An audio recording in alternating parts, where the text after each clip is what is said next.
আজকে আমি তোমাদের সঙ্গে শেয়ার করব যে বিয়ে হওয়ার পরও কেন আমি বাপের বাড়িতে থাকি, শ্বশুর বাড়িতে কেন থাকি না। আমার বেশিরভাগ ভিডিওতেই তোমরা মা, বোন, বৌমণি এদের সবাইকে দেখতে পাও, কিন্তু শ্বশুর বাড়ির লোকেদেরকে কেন দেখতে পাও না? তোমরা হয়তো অনেকেই ভাবো হয়তো আমার শ্বশুর বাড়ির লোকেদের সঙ্গে বনিবনা হয় না, তাই জন্যই আমি হয়তো বাপের বাড়িতে থাকি।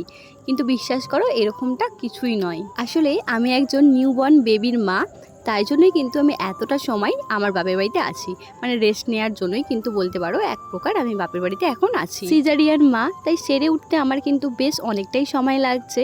তারপর বাচ্চাকে সামলে উঠতে আমি কিন্তু একা কিছুতেই পারছি না। এবার নিশ্চয়ই তোমরা তোমাদের উত্তর পেয়ে গেছো, আর তোমরা আমার আগের ভিডিও দেখলেই কিন্তু এটা বুঝতে পারবে। মানে আমি কনসেপ্ট করার পর থেকেই কিন্তু ভিডিও বানাচ্ছি।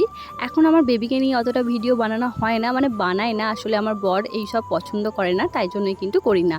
আর দেখো, বোন আর আমি রান্না করছিলাম, সেটাই তোমাদের সঙ্গে আজকে শেয়ার করলাম। রান্নাটা কেমন হয়েছে তোমরা কিন্তু জানিও। তো চলো, টাটা।